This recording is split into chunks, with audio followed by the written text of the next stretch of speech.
I want to talk about I want to talk about Tony. Let's bring Tony up here. Mm. Tony and Tony can kind of open up with, his golf betting prowess prior to 2024 and what you've been dabbling in. And let's maybe this will be helpful for a new better, or maybe just a good refresher for somebody else. Yeah, obviously with betting taking off over the last few years, 4 or 5 years now, with it just being slowly getting into more and more cities, towns, states, all of that kind of stuff. I've kind of dabbled in it a little bit over the last couple years. Nothing really too serious, just kind of the majors, looking at something, whatever it may be. But joining in with you guys over this last year or so, and then especially at the start of 2024, I've been keeping track of my bets for the year so far. Now, obviously, we've had kind of as you guys have said, weird start, unusual start with so many kind of long shots hitting.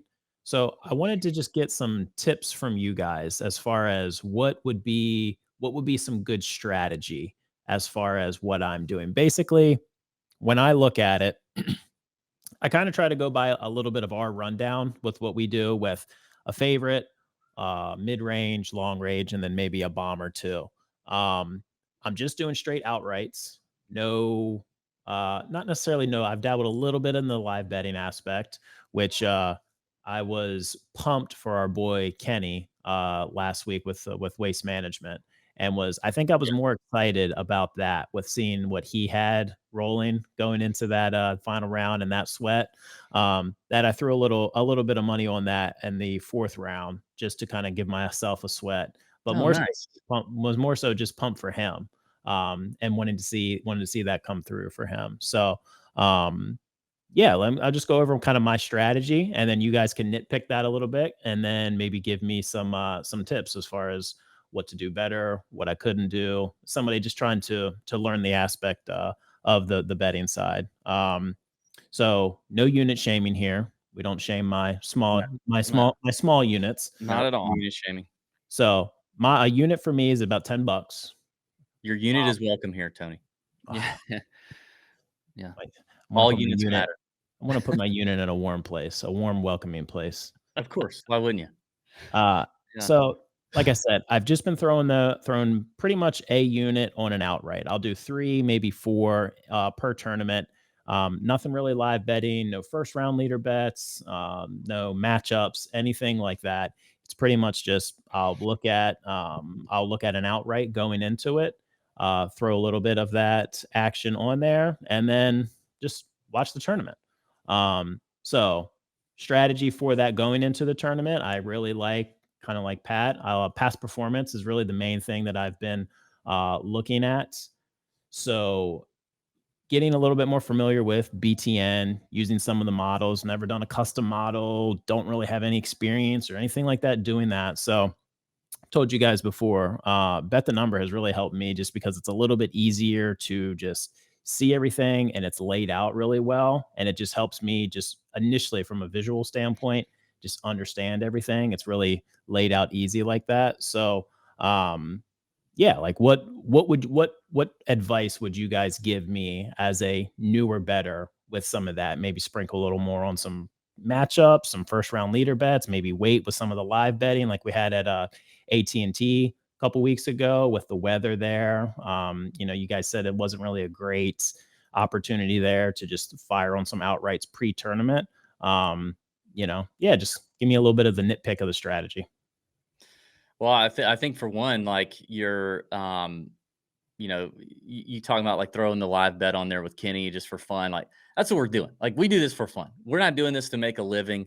We're not doing this to, feed our families. So we definitely want to throw that out there. If you should gamble money that you can totally afford to lose. And golf has a ton of variance. There's a ton of, just like regular golf, guys lose more weeks than they win, and it usually works out that way in betting on golf too. It's just when you win, you tend to win large, especially if you're betting outrights only or exclusively. Um, so I think that's important. And you talked about how you've never really dabbled into the model thing, and that's what I love about BTN is like a lot of these other sites, you have to come up with a model, whereas BTN puts one out there for you, and it's a pretty highly informed model. So if you wanted to, you could just go off of the BTN model every single week and not have to worry about building your own, which I think is pretty cool. I think there's a couple things first that you have to get established before you really kind of figure out what you're going to bet on. And the first is like your bankroll. So what is your bankroll? And for me, I pretty much exclusively bet on golf. I don't. I will dabble in the NFL stuff. I don't bet on college sports other than maybe occasional basketball of March Madness, but I'm pretty exclusively golf. And I think the rule of thumb, or smart people smarter than me, tend to say that your weekly output in golf could be anywhere from 2 to 3% of your total bankroll, and that's kind of your weekly allotment, right? So, however many units that makes up, that 2 to 3%, that's what you say weekly. I'm gonna hit. I'm gonna use. Now, I may pull back from that if it's a week like Pebble, where we kind of said, this is a little. This is looking like it could have a ton of variance. Blah blah blah.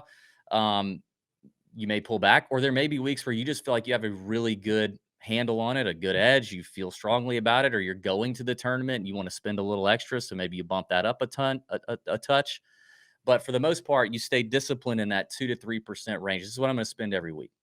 From there, you know, I think it just kind of depends on your appetite. Like some people only betting outrights, you're going to lose a lot. You're going to have most weeks you're going to lose.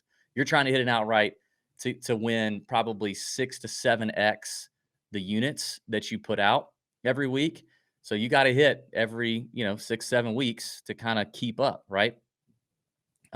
Which so far we're not doing, but Yeah.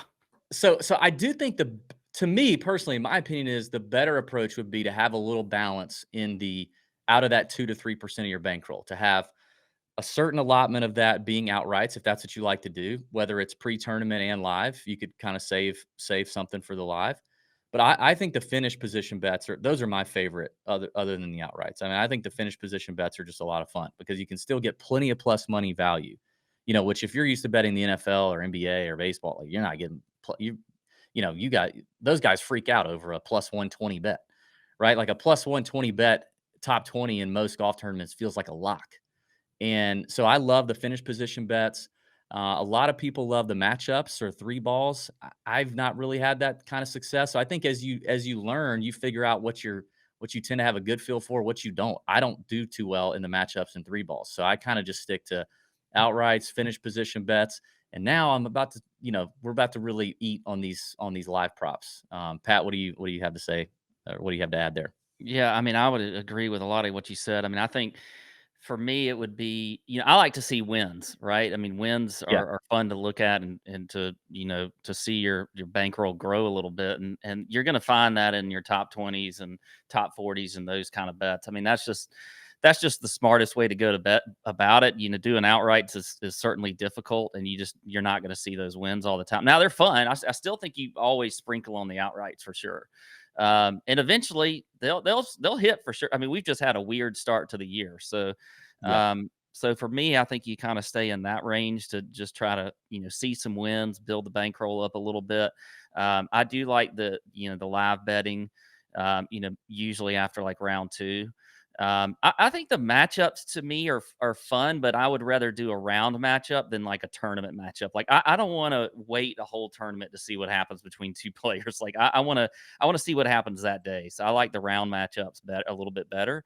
But and a lot of the information that we get on BTN now, especially with the live odds or the live stats and everything, will help with those type things. So I think those are some things to look at. But for me, it is the finish bets. I think that's the best way to go to see those victories.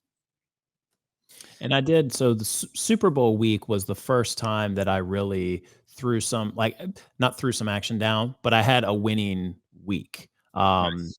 and that was for the Super Bowl specifically. I think I had 5 bets on the game, and then a couple props and whatnot. I went 4-1, and I think that really has like scratched the itch of, Oh yeah. okay, let me adjust, let me see what I'm doing with the golf market, and trying to, I guess, capture and chase that same feeling there. So yeah, that's cool. That's good advice, guys. I appreciate it.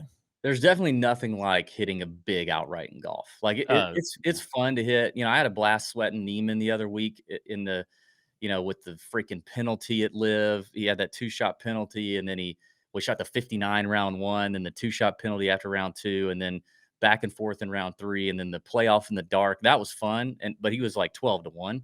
Now I Mm. was still betting it to win 40 units, I think, just like every other bet. But and that's the other thing I think is important to mention. If you're firing on outrights and you have 5 outrights at different numbers, your goal should be to spend what each one should be to win 6 to 7x at least for each bet, and so you're betting accordingly. So it doesn't make any sense to put more units on the guy at 100-1 than the guy at yeah. 20-1, right? You don't That doesn't make any sense. So you're going to put proportionate units on each guy.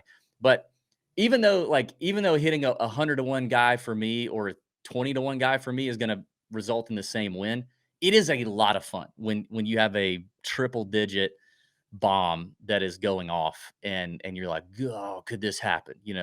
That is a blast when you have that first little rush there. That I don't know if it's dopamine or what it is, but it's boner fuel for me. If you're a big golf fan, Yeah. when you have that thing hit for the first time, dang, like you're just gonna love it. But yeah, so that's good stuff, Tony. We're gonna keep tracking Tony's progress. I think this is helpful for a lot of people. So we'll keep doing that. Keep it up, Tony. So that's what I had last week too. So that the very first week, I think Century, I had actually your boy there, DB Xander.